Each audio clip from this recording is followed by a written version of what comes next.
안녕하세요. 소아청소년과 전문의 하정훈입니다. 37주만 지나면 출산에도 아무런 문제가 없는 거 아닌가요? 그리고 37주부터는 몸무게가 늘어나는 것 외에는 큰 차이가 없다는데요. 이렇게 말하는 임신부들이 간혹 있습니다. 오늘은 적어도 39주는 채워서 출산하라고 의학적 지침이 바뀐 내용에 대해서 말씀을 드리겠습니다.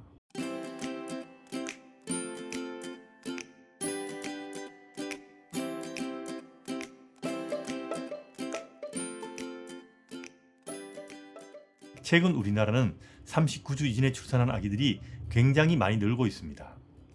예전에는 39주를 채워서 출산한 아기들이 대부분이었는데 이제는 39주를 채우지 않고 출산한 아기들이 더 많을 정도입니다.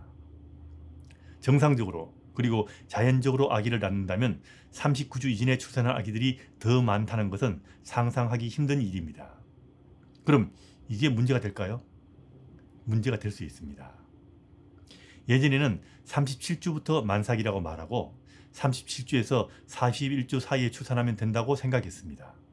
그래서 37주부터는 몸무게가 늘어나는 시기 정도로 생각해서 37주만 지나면 엄마 뱃속에서 키우나 출산해서 키우나 큰 차이가 없다고들 생각하기도 했습니다. 그런데 의학이 발달하면서 아기의 임신 주수에 따라서 출산한 아기의 성장과 발달과 출산 후 합병증과 질병의 발생 빈도 등에 대한 연구가 수십 년간 진행되면서 39주 이전에 태어난 아기와 적어도 39주를 채우고 출산한 아기가 생각보다 큰 차이가 있다는 것이 밝혀졌습니다.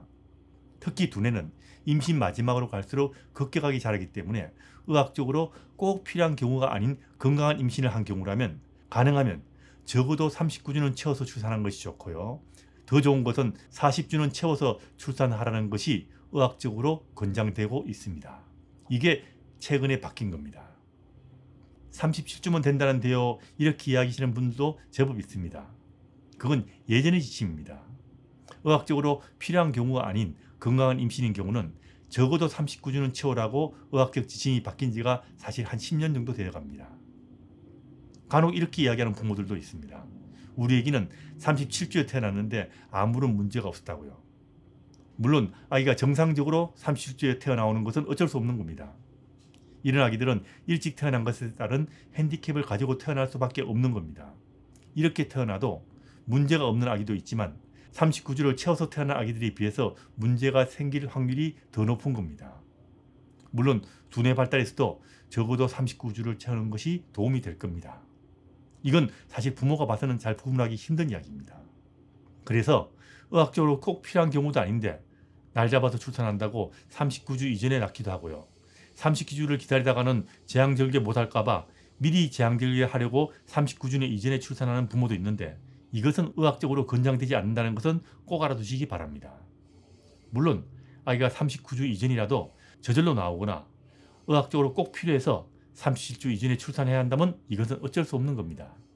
그게 아니라면 39주 이전에 몸무게 작은 아기로 출산해서 몸무게를 늘리는 것과는 달리 엄마 뱃속에서 적어도 39주까지 충분히 자라서 태어나는 것이 제일 좋습니다. 더 좋은 것은 40주를 채우는 것이고요. 그래서 의학적으로 꼭 필요한 경우가 아니라면 아기를 위해서라도 적어도 39주는 채워서 출산하는 것이 좋고요. 가능하다면 40주를 꼭꼭 채워서 출산하는 것이 더 좋다는 것 꼭 알아두시기 바랍니다. 여기에 대해서 좀 더 상세한 내용을 알고 싶으신 분들은 정유미 TV 영상을 참고하시면 됩니다. 아래 설명란에 링크를 붙여드리겠습니다.